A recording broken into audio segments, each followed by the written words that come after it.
All right, everybody, buckle up, because today we are diving headfirst into the intricate world of spark erosion machining. Spark Erosion Machining. Now there's a mouthful. It is, but the RoleCatcher excerpts you sent over have me convinced that this is way cooler than it sounds. Oh, absolutely. We're talking about using controlled electrical discharges, almost like tiny little lightning bolts, to shape metal. Well, not exactly lightning, but I like where your head's at. I do. It's honestly pretty remarkable stuff. I bet. So we're talking about designing something super intricate, like, say, the gears in a watch, but instead of cutting away material, you're eroding it away, like atom by atom. Exactly. It's precision on a whole other level. Okay, see, that's what I'm talking about. Eroded away atom by atom. That's insane. And that's why this tech is so huge in fields like aerospace or even medical devices, right? You've got it. When you need parts with details smaller than a human hair, and you need those parts to be absolutely perfect, spark erosion is the name of the game. Wow. I'm picking up what you're putting down. So it uses stuff like transmission and optical microscopy to make sure everything's perfect? You know your stuff. It's all built into the machine itself, so the operator can check their work in crazy detail every step of the way. Hold on, microscopes? Are we talking like the ones I used back in high school biology? Similar idea, but these are on a whole other level of sophistication. Imagine a microscope so powerful it can analyze a piece of metal with nanometer precision, all while it's being zapped by these tiny electrical discharges. No way. So not only is this spark erosion process completely mind-blowing on its own, the people doing this are basically microscope masters at the same time. It's true. Spark Erosion Machine Operators are the unsung heroes of precision engineering. It sounds like it. It really does. No wonder this career guide keeps talking about precision and an eye for detail as top skills. You can't teach someone to have steady hands and an eye for those tiny, tiny imperfections. Either you've got it or you don't. So we've got the sparks, we've got the precision, but what does a spark erosion operator actually do all day? Okay, so spark erosion operators, they're like the ninjas of the manufacturing world, right? All about precision and those crazy small details. There's definitely an element of that, absolutely. But what does an average day look like? Are they just hunkering down over a microscope all day, zapping metal with tiny lightning bolts? Well, it's not quite that simple, but the visual is pretty cool, I'll give you that. Oh, sure enough. It's a mix of hands-on work and really specialized knowledge. So, like, what kinds of things are they actually doing with their hands? You're talking about setting up the machine, getting the workpiece in just the right position, and then fine-tuning all the parameters for the spark erosion itself. Sounds pretty technical. It is, but there's also a real art to it. You're basically sculpting with electricity, so you need a delicate touch and an eye for detail that most people wouldn't believe. I bet. And this whole clean room thing, that's wild to me.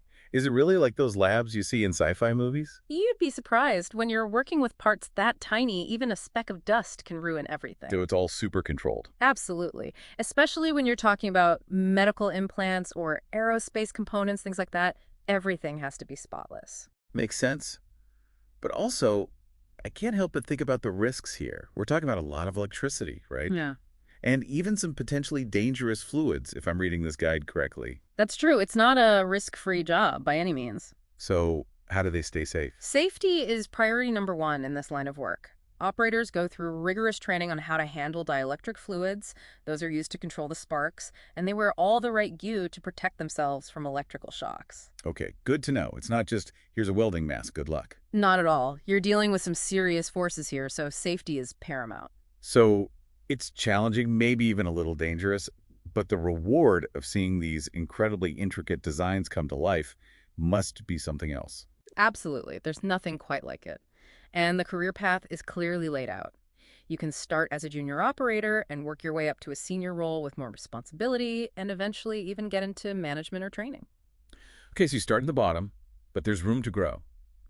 Speaking of starting out, how does someone even break into a field like this?